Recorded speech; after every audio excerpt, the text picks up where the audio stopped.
Hello everyone, நான் தான் உங்கள் ரோஷினி. இன்றைக்கி என் கூட இருக்கிறது நம்ம தமிழ் வாத்தியார் விஜய் பாரதி சார்.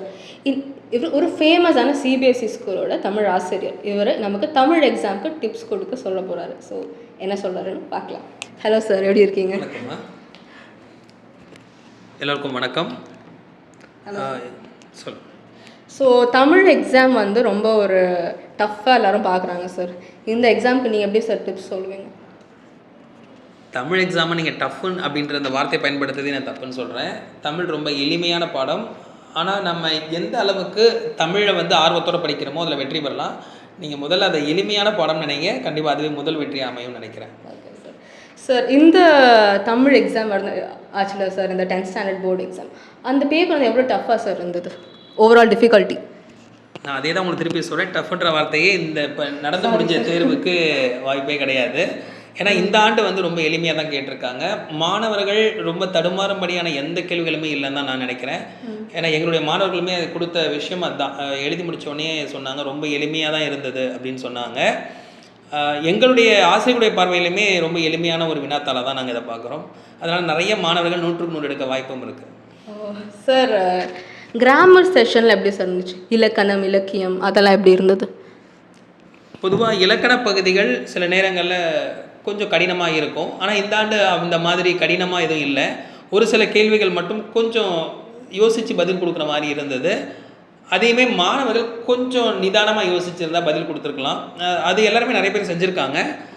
சில மாணவர்கள் வந்து கொஞ்சம் பார்த்த உடனே அந்த வேகத்தில் பதில் கொடுக்கறதுக்கு கொஞ்சம் நேரம் எடுக்காமல் உடனே பதில் கொடுத்துடணும்னு வேணால் தவறுகள் செஞ்சுருக்கலாம். ஏன்னா இப்போ நீங்கள் முதல் கேள்வியை பார்த்தீங்கன்னா இசைநிறை அளபடை அப்படின்னு கேட்டிருப்பாங்க.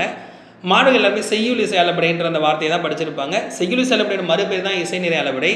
அதை கொஞ்சம் நிதானமாக யோசித்தோன்னா பதில் கிடச்சிரும். அந்த மாதிரி தான் நிறைய கேள்விகள் கேட்டிருந்தாங்க. ஆனால் எளிமையான ஒரு பகுதியாக தான் இலக்கண பகுதிகள் அமைந்திருந்தது.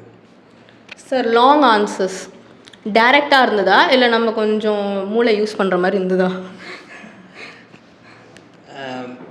இப்போ இலக்கணம் பகுதி முடிஞ்ச உடனே நீங்கள் எல்லாம் விடை எழுத வந்து பார்த்தோம் அப்படின்னா செய்யுள் வினாக்கள் கொஞ்சம் நேரடி வினாக்களாக இருந்தது. செய்யுள் வினாக்கள் அப்படின்னு சொல்லும் போது இப்போ நீங்கள் உங்களுடைய மொழியில் சொன்னால் போயம் கொஸ்டின்ஸஸ் கேட்டிருப்பீங்க இல்லையா? அந்த செய்யுள் வினாக்கள் எல்லாமே வந்து கொஞ்சம் நேரடி வினாக்களாக கேட்டிருந்தாங்க. கடந்த முறை பார்த்தோம் அப்படின்னா எதிர்பாராத ஒரு கேள்வி ஒன்று கேட்டிருந்தாங்க. நாங்கள் மாணவர்கள்லாம் பாடம் படிப்பாங்க, பாடத்தோட உட்பகுதியில் அறிந்து கொள்வோம்னு ஒரு செய்தி இருக்கும், அதுலேருந்து ஒரு கேள்வி கேட்டிருந்தாங்க. ஒரு சின்ன தடுமாற்றம் இருந்தது. ஆனால் இந்த ஆண்டு அந்த மாதிரி எந்த கேள்விகளும் இல்லை. எதிர்பார்த்ததை விட ரொம்ப எளிமையான கேள்விகள் அமைஞ்சிருச்சு. ஆனால் உரைநடை பகுதியில் பார்த்தோம் அப்படின்னா சில கேள்விகள் வந்து நாம் யோசித்து எழுதுகிற மாதிரி கொடுத்துருந்தாங்க. குறிப்பாக அந்த மொழிபெயர்ப்பு கல்வியெலாம் நேரடி வினாவாக அமைஞ்சிருச்சு. ஆனால் மாணவர்கள் எதிர்பார்க்கல. எல்லாருமே என்ன பார்த்தாங்கன்னா அந்த தமிழ்ச்சொல் வளம்னு ஒரு பாடம் இருக்குது, அந்த பாடத்தில் நேரடி வினாக்கள் படிச்சிருந்தாங்க. பாடத்தோட பின்பகுதியில் ஆசிரியர் குறிப்புன்னு ஒன்று வரும். பொதுவாக செய்யுளுக்கு தான் அதை படிப்பாங்க மாணவர்கள். ஆனால் இதில் பாவாணர் குறித்து ஒரு கேள்வி அதில் சேர்த்துருந்தாங்க. நாங்கள் எங்கள் பள்ளி மாணவர்களும் முன்னாலே படிக்க வச்சுட்டோம். ஆனால் சில பள்ளிகளில் இருந்த கொஞ்சம் கடினமாக இருந்ததுன்னாங்க. ஆனால் இன்னொரு கேள்வி கூட பொதுவாக அவங்களாவே கேட்டிருந்தாங்க. அந்த கேள்வி கூட மாணவர் பதிலிக்கலாம். ஆனால் கொஞ்சம் மாணவர்கள் வந்து இதில் சிரமப்படுறதுக்கு அளவுக்கு ஒன்றுமே இல்லாத மாதிரி தான் இருந்தது. கொஞ்சம் எளிமையாக தான் அமைந்திருந்தது. சார், எங்களை மாதிரி ஸ்டூடெண்ட்ஸ் வந்து நிறைய மிஸ்டேக்ஸ் பண்ணுறோம்ல, எப்படி அதை அவாய்ட் பண்ணுறது சார், முக்கியமாக தமிழில்? இப்போது பொதுவாக நீங்கள் தவறுகள் அப்படின்னு சொல்லும்போது நிறைய மாணவர்கள் என்ன பண்ணுவாங்கன்னா தேர்வுக்கு ஒரு 2 நாளைக்கு 3 நாள் வந்து கேள்வி கேட்பாங்க. சரி, நாங்கள் நிறைய வந்து இந்தரா போடணுமா அந்தரா போடணுமா அப்படின்ற மாதிரியான கேள்விகள்லாம் கேட்பாங்க. நான் எப்பயுமே ஒரு விஷயம் சொல்லுவேன், தமிழ் நீங்கள் படிக்க ஆரம்பிச்சிட்டிங்க அப்படின்னாலே ஆரம்பத்துலேருந்தே நீங்கள் தமிழை வந்து எழுதி பழகிடணும். குறைஞ்சபட்சம் நீங்கள் 9ஆம் வகுப்பு வந்த பிறகாவது தமிழ் எழுதி பழக ஆரம்பிச்சிருக்கணும். அதுவும் முடியல, நான் 10ஆம் வகுப்புக்குள்ளே தான் தமிழ் மேலே ஒரு ஆர்வமே வருதுன்னா கூட எழுத்துக்களை தினமும் சொல்லி எழுத ஆரம்பிக்கணும். நீங்கள் தமிழ் நாங்கள் எல்லாருமே எங்கள் பள்ளியில் எல்லா மாணவர்களுக்கும் சொல்கிற முதல் விஷயம் அதுதான். நீங்கள் எப்போ ஒரு விஷயத்தை எழுதினாலும் அதை ஒவ்வொரு எழுத்துக்களாக சொல்லிக்கிட்டே எழுதுங்க, நம்ம மனத்தில் வந்து சேரும். அதே மாதிரி நாம் படிக்கும்போது கூட எழுத்துக்களை சொல்லி படித்தோம் அப்படின்னா அந்த சீக்கிரமாக நம்முடைய மனநம் வந்து வந்துடும். அந்த மனப்பாடத்திறன் வந்துருச்சுனாலே நீங்கள் எழுத ஆரம்பிக்கும் போது இந்த தவறுகள்ன்ற விஷயம் இல்லாமே போயிடும். நம்ம மாணவர்களுடைய மிகப்பெரிய ஒரு பலவீனம் என்னென்னா நிறைய படிப்பாங்க, எழுதி பார்க்க மாட்டாங்க. அதுதான் ஒரே வழி. நீங்கள் எழுதி பார்க்கணும், சொல்லிக்கிட்டே எழுதி பார்க்கணும், அதுதான் ஒரே வழி. சார், தமிழ்னாலே வந்து பேப்பர் ப்ரெசன்டேஷன், தமிழுக்கு மார்க் போகிறது மெயினாக பேப்பர் ப்ரெசன்டேஷன் தான். ஸோ எப்படி சார் பேப்பர் ப்ரெசன்ட் பண்ணணும், எப்படி தான் ஹேண்ட் ரைட்டிங் இருக்கணும், ஒன்றுமே புரியல சார் போர்டு எக்ஸாம்னு வந்துட்டோம். இல்லை நாங்கள் பெரும்பாலும் பேப்பர் ப்ரெசன்டேஷனுக்குன்னு ஆசிரியர்கள் யாரும் மதிப்பெண் கொடுத்தா கதையாக கொடுக்கறதில்ல. பேப்பர் ப்ரெசன்டேஷன் நீங்கள் சொல்கிறீங்க இல்லையா, அதை வெளிப்படுத்தும் திறன் வந்து எப்பயுமே ரொம்ப முக்கியமான ஒரு விஷயம். எதுக்குன்னா நம்ம ஒரு விடைத்தாளை திருத்தும் போது மாணவர்கள் எப்படி தெளிவாக விடையை கொடுத்துருக்காங்க, அது எந்த அளவுக்கு வந்து ரொம்ப பார்க்கறதுக்கு சரியாக இருக்கோ அப்படின்றத வச்சு தான் நமக்கு அந்த பேப்பர் மேலே ஒரு மதிப்பு வரும். அந்த மாணவர் வந்து நல்லா எழுதியிருப்பாருன்ற ஒரு விஷயம் நமக்கு புரியும். அந்த அடிப்படையில் பார்த்தீங்கன்னா நீங்கள் சொல்லக்கூடிய அந்த ப்ரெசன்டேஷன்றதே வந்து ரொம்ப முக்கியமானது எதுலன்னு பார்த்தீங்கன்னா, எழுதுறதுக்கூடிய இடைவெளிகள் நிறைய இருக்கணும். இப்போ நம்ம ஒரு விடை எழுதுகிறோம் அப்படின்னா அதுக்கு மேலேயே இடிச்சு எழுதுறது. இப்போ பொதுவாக இப்போ நான் சொன்னேன் செய்யுள் வினாக்கள், உடனே வினாக்கள்லாம் இப்போ எங்கள் பள்ளி மாணவர்கள்லாம் எப்படி எழுதுவாங்க, நாங்கள் பயிற்சி கொடுத்துருக்கோம் அப்படின்னா முதல்ல வந்து அந்த கேள்விக்கான விஷயத்தை ஒரு தலைப்பை எழுதிக்கணும். எழுதிட்டு சொல்ல வர விஷயத்த ஒவ்வொன்றுமே ஒவ்வொரு குறிப்புகள், அதை பாயிண்ட்ஸ்னு சொல்கிறீங்க இல்லையா, ஒவ்வொரு குறிப்புகளாக எழுதணும்னா ஒரு நல்ல விஷயம் ஒன்று கிடைக்கும். பொதுவாக வினாக்களை இப்படி எழுதுறது நல்ல முறை. அது ஒரு நிறைய பேர் செய்கிறதுல ஒரே ஒரு பத்தி அதை பேராகிராஃபாக எழுதி முடிச்சுடுவாங்க. அந்த மாதிரி வேண்டாம். ஒவ்வொன்றுமே ஒவ்வொரு குறிப்புகளாக எழுத பழகுங்க. இது ஒரு நல்ல விஷயமா அமையும். ரெண்டாவது பார்த்தீங்கன்னா அந்த கடிதம் கட்டுரைக்கெல்லாம் கொஞ்சம் இடைவெளி வேண்டும். இப்போ ஒரு அனுப்புனர் எழுதுகிறோம், ஒரு இடைவெளி, ஒரு பெறுநர், அந்த மாதிரி இடைவெளி விட்டு எழுதணும். கடிதம் கட்டுரையில் கூட சரி, இப்போ குறிப்பு சட்டகம் ஒரு இடைவெளி, முன்னுரை, அடுத்த பத்தி வரும்போது ஒரு இடைவெளி அப்படிலாம் கொடுத்து எழுதணும் அப்படின்னா ரொம்ப சிறப்பாக அமையும். அது மாதிரி நீங்கள் எழுதும்போது கூட இப்போ நம்ம இதில் எழுதணும் இல்லையா, போர்டு எக்ஸாம் சொல்கிறீங்க இல்லையா, அதை எழுதும்போது இந்த இறுதித் தேர்வு எழுதுகிற மாணவர்கள் நிறைய பேர் என்ன பண்ணுவாங்க அப்படின்னா, இந்த பக்கம் வந்து எழுதி முடிச்சுட்டு கொஞ்சம் ஒரு 4 வரி தான் இருக்கும், அங்கே போய் கடிதம்னு ஆரம்பிப்பாங்க. 2 வரி இருக்கும், கட்டுரையோட தலைப்பை இங்கே வச்சுட்டு அங்கே ஆரம்பிப்பாங்க. நாங்கள் இதெல்லாம் வந்து பொதுவாக மாணவர்கள்ட்ட சொல்லிடுவோம், அந்த மாதிரி தவறுகள் செய்யக்கூடாது. அடுத்த பக்கத்தில் புதுசாக ஆரம்பிங்க அப்படின்றோம். அப்படி ஆரம்பித்தா ரொம்ப பார்க்கறதுக்கு ரொம்ப அழகாக இருக்கும். நம்ம கையெழுத்துமே வந்து எழுதும்போது கொஞ்சம் எழுத்து பயிற்சி நிறைய தேவை. ஏன்னா எழுதாமல் எந்த பயிற்சி செய்யாமல் எதுவுமே நம்ம கிடைக்காது. அதனால் கொஞ்சம் பயிற்சி செய்யணும். சில எழுத்துக்கள் வந்து நம்ம சில எழுத்துக்களை சரி பண்ணாமையே வச்சுருப்போம். இந்த காலாம் நிறைய பேர் குழந்தைங்க பார்த்தீங்கன்னா இந்த மேல் இதே வராது, இப்படி மொட்டையாக இருக்க மாதிரி இருக்கும், சா இருக்கும், தா. நீங்கள் குறிப்பாக தமிழில் பார்த்தீங்கன்னா இந்த கா சா தா தான் அதிகமாக பயன்படுத்திக்கிட்டு இருக்கோம். அது பார்க்கவே அதிகப்படியான குறைபாடுகள் இருக்கும். அதை நம்ம சரி பண்ணிக்கிட்டே வந்தாலே சரியாயிடும். சார், ஒரு சில ஸ்டூடெண்ட்ஸ் எல்லாருக்கும் வந்து தமிழ் வந்து ஈஸின்னு நினைக்கிறாங்க சார். அது நீங்கள் சொன்ன மாதிரி கரெக்டு தான் ஒரு விஷயத்தில். ஆனால் அப்படி பண்ணும்போது மார்க்கும் கம்மியாகிடுது. அந்த மாதிரி ஸ்டூடெண்ட்ஸ்க்கு நீங்கள் என்ன சார் அட்வைஸ் கொடுப்பீங்க? அதை நீங்கள் சொன்ன அந்த ஈஸின்றதை அவங்க எப்படி எடுத்துக்கிறாங்க, நான் சொன்ன ஒரு எளிமையான பாடம் தான் தமிழில், ஆனால் இது ரொம்ப ரொம்ப ஈஸியான பாடம், இது ஒன்றும் அவங்க பெருசாக இல்லைன்னு நினைக்கிறத தான் நீங்கள் சொல்ல வரீங்க. அதுதான் நானும் நிறைய மாணவர்கள் சொல்லணும்னு நினைக்கிறேன். தமிழ்லாம் ஒன்றுமே இல்லை, அப்புறமா படிச்சுக்கலாம், அப்படியே படித்து எழுதிடலான்றது வந்து ஒரு தவறான கருத்து. ஏன்னா நிறைய மாணவர்கள் செய்கிற தவறு என்னன்னு பார்த்தீங்கன்னா, முதல் நாள் ராத்திரி உட்காந்து படித்து மறுநாள் காலையில் எழுதிடலாம் அப்படின்வாங்க. அது தமிழுக்கு சாத்தியப்படாது. ஏன்னா தமிழில் நீங்கள் நிறைய விஷயங்கள் வந்து இப்போ அதுவும் சிபிஎஸ்சி இதில் எழுதுறது பார்த்தீங்கன்னா, கடிதம் நீங்கள் சுயமாக எழுதணும், கட்டுரை நீங்கள் சுயமாக எழுதணும், பொது கட்டுரை ஒன்று எழுதணும், அது இல்லாமல் கவிஞர் எழுதுகன்னு ஒன்று சுயமாக எழுதணும். நிறைய விஷயங்கள் நீங்கள் சுயமாக எழுதணும்னா நீங்கள் நிறைய விஷயங்கள் படிக்கணும், எழுதி பார்க்கணும். நீங்கள் வினாக்கள் மட்டும்தான் நீங்கள் ஒரு பாட புத்தகத்துலேருந்து எடுத்து எழுத போகிறீங்க. மற்றபடி நீங்கள் சுயமாக எழுதக்கூடிய நிறைய விஷயங்கள் இருக்குது அப்படின்னா நீங்கள் நிறைய நேரம் வந்து தமிழுக்கு வந்து செலவிடணும், நிறைய படிக்கணும், நிறைய எழுதணும். தமிழ் வந்து ஒரு ராத்திரியில் முடிக்க முடியும்னா போர்டு வந்து வைக்க வேண்டிய அவசியம் இல்லை. ஒரு வருஷம் நாங்கள் பாடம் நடத்த வேண்டிய அவசியமே இல்லையே. தேர்வுகள் நடத்துக்கான காரணமே அதுதானே. அதனால் தமிழ் வந்து கொஞ்சம் படிக்கணும்னு நினைக்கிறவங்க ஒவ்வொரு ஆண்டுமே நான் சொல்கிறேன், அடுத்த ஆண்டு வர மாணவர் கூட சொல்கிறேன், முன்கூட்டியே படிக்க ஆரம்பிச்சிடுங்க. ஏப்ரல்லேருந்தே நீங்கள் தொடக்கத்துலேருந்தே படிச்சுக்கிட்டே வந்தால் தான் கடைசியாக கொஞ்சம் நல்லாயிருக்கும். சார், தமிழ் வந்து நீங்கள் சொன்ன மாதிரி ஒரு ஈஸி ப்ளஸ் டஃப் வச்சுக்கலாம், நான் அப்படி தான் எடுத்துப்பேன் தமிழை. பட் மற்ற சப்ஜெக்ட்ஸோடு எப்படி சார் அதை நம்ம மேனேஜ் பண்ணுறது? நான் வந்து இப்போ எங்களுடைய மாணவர்கள் சொல்கிறதே சொல்கிறேன். இப்போ எங்கள் பள்ளியை பொறுத்த வரைக்கும் நாங்கள் முதல்ல சொல்கிற விஷயம் இதுதான். பாடம் ஆரம்பிக்கிற காலத்துலேயே நான் சொல்லிடுவேன், தமிழ் வந்து நாங்கள் எவ்வளோ சீக்கிரம் நடத்துகிறோமோ நடத்திக்கிட்டே இருக்கோம். நடத்த நீங்கள் படித்து முடிச்சுடுங்க. ஏன்னா கடைசி 2 மாதங்கள் வரும்போது நீங்கள் தமிழை ஏற்கனவே படித்து முடித்து வச்சுருந்தீங்கன்னா உங்களுக்கு மற்ற பாடங்களுக்கு உங்களுக்கு தேவையான நேரத்தை எடுத்துக்கலாம். ஏன்னா நம்மளை பொறுத்த வரைக்கும் தெரியும், சிபிஎஸ்சியில் வந்து கணிதம் முக்கியமாக ரொம்ப கடுமையாக இருக்கும். அதே மாதிரி பார்த்தீங்கன்னா அறிவியல் ரொம்ப ஒரு இதாக இருக்கும். அந்த 2 பாடங்கள் படிக்கிறதுக்கு நிறைய நேரம் தேவை. அந்த நேரத்தை நாம் கடைசி நேரத்தில் எடுத்துக்கணும் அப்படின்னா தமிழை வந்து நீங்கள் முன்கூட்டியே கொஞ்சம் முடிச்சு வச்சுக்கணும். நான் கடைசி நேரத்தில் தான் படிப்பேன், நான் கடைசி நேரத்தில் வந்து முடிச்சிடறேன்றது தப்பு. தமிழை முன்கூட்டியே முடிச்சுக்கிறதுக்கு ஒரு நல்ல வாய்ப்பு நிறைய இருக்குது. ஏன்னா நீங்கள் பார்த்தீங்கன்னா நம்ம பாடம் முடிக்க நீங்கள் கொஞ்சம் முடிச்சுட்டு வந்து சேர்ந்தோன்னா கடைசியாக வரும்போது மாணவர்களுக்கு வந்து நிறைய கூடுதல் நேரம் கிடைக்கும், மற்ற பாடங்களுக்கு நிறைய நேரங்கள் பயன்படுத்தலாம். இது என்னுடைய கருத்து. எங்கள் மாணவர்கள் அப்படி தான் செய்வாங்க. அப்போ நீங்கள் தமிழ் வந்து கடைசி நேரத்தில் படிக்கிறது கொஞ்சமாக தான் இருக்குது அப்படின்றப்ப மற்ற பாடங்களை தயார் பண்ணிக்கிட்டு அப்பப்போ தமிழையுமே நீங்கள் தினமும் ஒரு 1 மணி நேரம் படிச்சுக்கிட்டே வந்தீங்கன்னா கூட நம்ம கடைசி நேரத்தில் சிறப்பான மதிப்பெண் பெறலாம். 100க்கு 100 எடுக்கலாம். Okay sir. சார் இப்போ வந்து தமிழ் வந்துட்டாலே மனப்பாட பகுதி தான் சார் மார்க் போகுது. ஒரு வேர்டு மிஸ் பண்ணால் கூட மார்க் அவ்வளோதான். 4 மார்க் 8 மார்க்காக இருந்தால் போயிடுது. எப்படி சார் அந்த மார்க்கை நம்ம காப்பாற்றுறது? இல்லை, இப்போ நீங்கள் சொன்னீங்கல்ல மனப்பாடத்தில் வந்து ஒரு வார்த்தை போனாலே மார்க் போயிட்டு இருந்தீங்க. இப்போ நீங்கள் திருக்குறளில் இருக்க மனனம் அது நீங்கள் எத்தனை இருக்கும்? 7 சீர் தான் இருக்கும். நீங்கள் அதில் ஒரு சீர் விட்டால் திருக்குறளோட பொருளே மாறிடும் இல்லையா? அதனால் வந்து திருக்குறளை படிக்கிறது வந்து இப்போ நம்ம சிபிஎஸ்சி போர்டை பொறுத்த வரைக்கும் மனப்பாடம் அப்படின்றது திருக்குறள் ஒன்று தான் இருக்குது. அதுவுமே இப்போ 3 மதிப்பெண் அளவில் கேட்குறாங்க. மற்ற நீங்கள் பாடங்களில் பார்த்தீங்கன்னா ஸ்டேட் போர்டுலாம் பார்த்தீங்க அப்படின்னா பாடத்திட்டங்களில் அவங்க நிறைய வச்சுருக்காங்க. இப்போ நான் பொதுவாக 2 பேருக்குமே சொல்லிவிட்டேன். ஸ்டேட் போர்டு படிக்கிறக்கூடிய மாணவர்களுக்கு மனப்பாடம் வந்து ரொம்ப அவசியம். ஆனால் மனப்பாடம் பண்ணுறதுக்கான விஷயம் என்னென்னா, நீங்கள் தொடர்ந்து இப்போ நம்ம சின்ன வயசுலலாம் குழந்தைகளுக்கு சொல்லிக் கொடுப்பாங்க. ஆத்திச்சூடிலாம் தொடர்ந்து சொல்ல வச்சுக்கிட்டே இருப்பாங்க. அது மாதிரி நீங்கள் தொடர் பயிற்சி முறை தான் பண்ணால் மட்டும்தான் நீங்கள் பாடல்களை மனப்பாடம் பண்ண முடியும். அது பண்ணி தான் ஆகணும். அப்போ தான் மதிப்பெண் ஸ்டேட் போர்டில் வரும். சிபிஎஸ்சியை பொறுத்த வரைக்கும் இப்போ 40 திருக்குறள் வந்து இருக்குது. 40 திருக்குறளுமே படித்து ஆகணும். அதுலேருந்து 3 தான் கேட்குறாங்க. நிறைய மாணவர்கள் என்ன தப்பு பண்ணுறாங்க சிபிஎஸ்சியில் அப்படின்னு பார்த்தீங்கன்னா, 3 மதிப்பெண் தானே பார்த்துக்கலாம் அப்படின்ற மாதிரி இருக்காங்க. அது ரொம்ப தவறான ஒரு இது. திருக்குறளை நான் சொல்கிறபடி நிறைய மாணவர்கள் சொல்லுவாங்க, ஏப்ரல் மாதம் வந்து நமக்கு விடுமுறை ஆரம்பிக்கும். கடைசியாக மே மாதம் முழுசாக இருக்கும். அந்த மே மாதத்துலேயே இந்த 40 திருக்குறளை படிக்கணும். படிக்கிறதுக்கு முன்னால் நம்ம மனசை ஒருநிலைப்படுத்தணும். ஏன்னா நீங்கள் ஒரு பாடத்தை படிக்கலாம், அதில் சரியான வார்த்தைகள் கிடைக்கலாம், நம்ம ஒரு வார்த்தை போட்டு எழுதலாம்.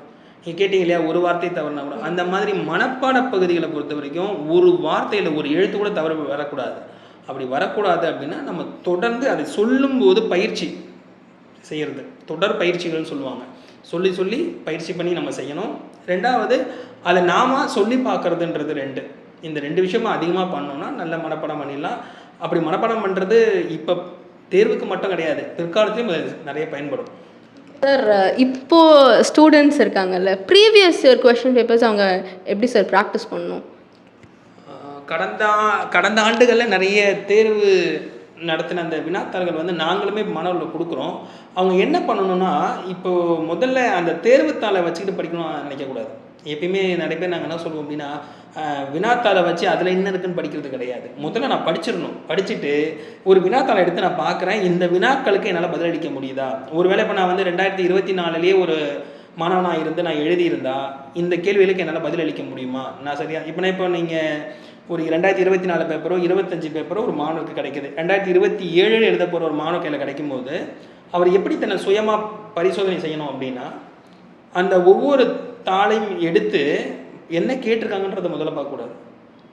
என்னை தயார் பண்ணிட்டு அந்த வினாத்தாளை பார்க்கணும். நான் இப்போ அந்த தேர்வு எழுதுறேன், அதை பார்க்குறேன், ஓ இந்த வினா கேட்டிருக்காங்களா, நான் படிச்சிருக்கேனா, நான் சொல்லி பார்க்கணும். அடுத்த ஒரு கேள்வி, இதுக்கான பதில் இதுதானே, இதுக்கான பதில் தானே எனக்கு தெரிஞ்சிருந்தால் தான் அந்த பயிற்சி நல்லாயிருக்கும். எங்கே என்னால் விடை சொல்ல முடியலையோ, எங்கே நான் வந்து விடை தெரியாமல் தவிக்கிறேனோ அதை நான் தேர்ந்தெடுத்துக்கிட்டு அதை நான் அந்த இடத்துல சரி பண்ணணும். ஏன் என்னால் இங்கே விடை சொல்ல முடியலை, ஏங்க நான் இந்த இடத்துல தடுமாறுறேன்றதை அவன் உணர்ந்தால் அந்த விடைத்தாள் பயிற்சிகள் வந்து நல்லாயிருக்கும். நம்ம வினாத்தாளை வச்சு வெறும் விடைகளை எழுதுறது விஷயம் இல்லை, என்னை தயார் பண்ணிக்கிட்டு அந்த விடைத்தாளுக்குள்ளே நான் போகணும்னு நினைக்கிறேன். சார் சரி சார், ஆனால் இந்த பேப்பரை நீங்கள் எப்படி சார் சொல்லுவீங்க, இந்த போர்டு எக்ஸாம் பேப்பர்? நம்ம தான் முதல்லையே சொல்லிட்டேனே, ரொம்ப எளிமையான ஒரு வினாத்தாள் தான். ஏன்னா கடந்த ஆண்டுகளை விட இந்த வினாத்தாள் ரொம்ப எளிமையான ஒரு வினாத்தாள், எளிமை தான். சார் ஒரு கோல்டன் அட்வைஸ் அப்கமிங் ஸ்டூடெண்ட்ஸ்க்கு 2027 பேட்ச்க்கு நீங்கள் ஒரு கோல்டன் அட்வைஸ் கொடுப்பீங்க தமிழில்?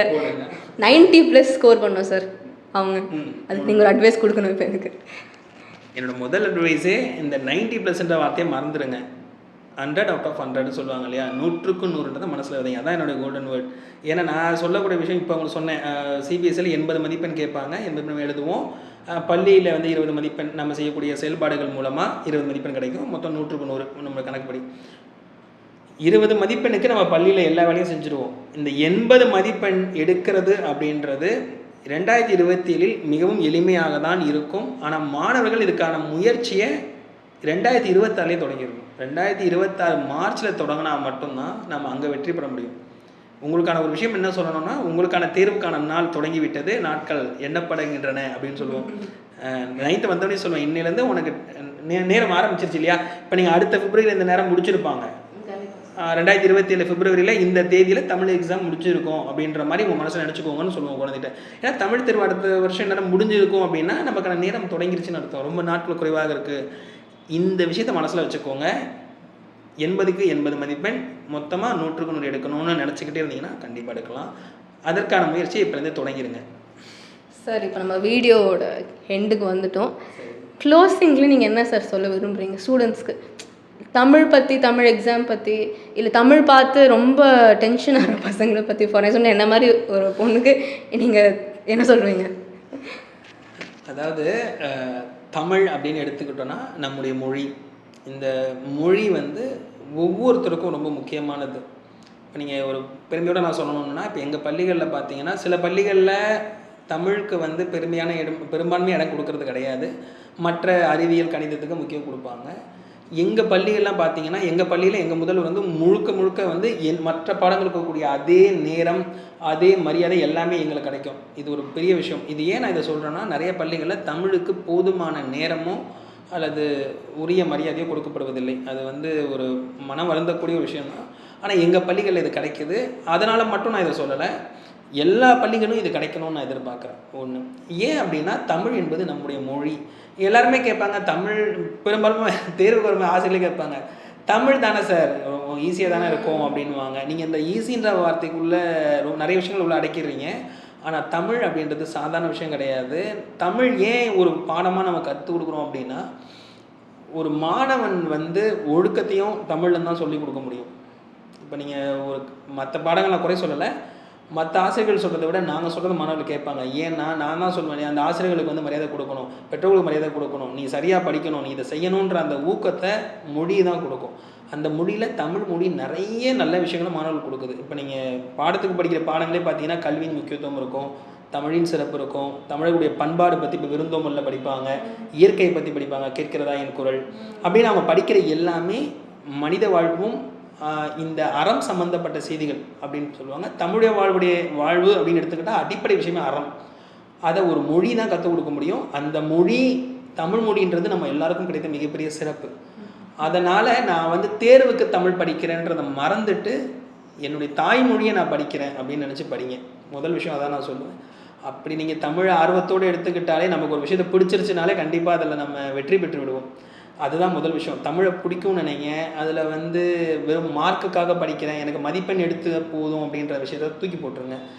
அதில் என்னால் என்ன சாதிக்க முடியும்னு பாருங்கள். நான் ஏன் இப்போ 80க்கு 80ன்னு சொல்லிக்கிட்டே இருக்கேன்னா, தமிழில் நீங்கள் 80க்கு 80 எடுக்கும்போது என்றைக்கு அந்த நீங்கள் மதிப்பெண் சான்றிதழ் இருக்கு இல்லையா, சர்டிஃபிகேட்ஸ் எடுத்து நீங்கள் பார்க்கும்போது 100க்கு 100 அந்த இருக்கும். அதை பார்க்கும்போது ஒரு வாழ்க்கையில் ஒரு விஷயத்தில் நம்மளால் முழுமையாக ஜெயிக்க முடியுன்ற நம்பிக்கையை அதை உங்களுக்கு கொடுக்கும். நீங்கள் எப்போ எந்த வேலைக்கு போகும்போதும் அந்த சர்டிஃபிகேட் எடுத்து மேலே வைக்கும்போது அதில் 100க்கு 100 அப்படி இருக்குது அப்படின்னா நம்மளால் சாதிக்க முடியும் அப்படின்றத நம்பிக்கை அதை விதைச்சிக்கிட்டே இருக்கும். அதுக்காக தான் நாங்கள் சொல்கிறது 100க்கு 100 நீங்கள் தொடர்ந்து பண்ணுங்க அப்படின்னு. அதை தமிழில் பண்ணுறது ரொம்ப நல்ல விஷயம். ஏன்னா நீங்கள் வாழ்க்கையை கற்றுக்கிறது எங்கள் தமிழ்லேருந்து தான். அதனால் தமிழ் கஷ்டம், ஸ்பெல்லிங் மிஸ்டேக்ஸ்ன்ற அந்த விஷயத்தை வந்து மனசில் வச்சுக்கிட்டு பண்ணாதீங்க. பிழை எல்லாருக்கும் வரும். நானும் சின்ன வயசு பிழையோடு தான் எழுதியிருப்பேன். பயிற்சி பண்ணோம், சரி பண்ணிக்கிட்டே இருக்கோம். இன்னும் நான் நிறைய கற்றுக்கிட்டு தான் இருக்கோம். ஆசிரியர்களுமே நிறைய கற்றுக்கிறோம். அந்த மாதிரி நீங்கள் நம்பிக்கையோடு வாங்க. தமிழ் நல்லா விரும்பி படிங்க, ஆசையாக படிங்க, நல்ல மதிப்பெண் பெறுங்க. Thank you so much sir. ரொம்ப ரொம்ப நன்றி சார். பார்த்தீங்களா, கடைசியில் நீங்கள் கூட தேங்க்யூ தான் சொல்கிறீங்க, நன்றி சொல்லலை. நீங்கள் சாரி சொல்கிறீங்க. நம்ம அதெல்லாம் வேண்டாம். நம்மள ஒரு நல்ல ஒரு தமிழ் இருக்கக்கூடிய சூழ்நிலை தான் நம்ம இந்த அமைஞ்சிருக்கு. அதனால் நான் தமிழ்லேயே உங்களுக்கும் சொல்கிறேன், எனக்கு இந்த வாய்ப்பை கொடுத்ததுக்கு ரொம்ப நன்றி.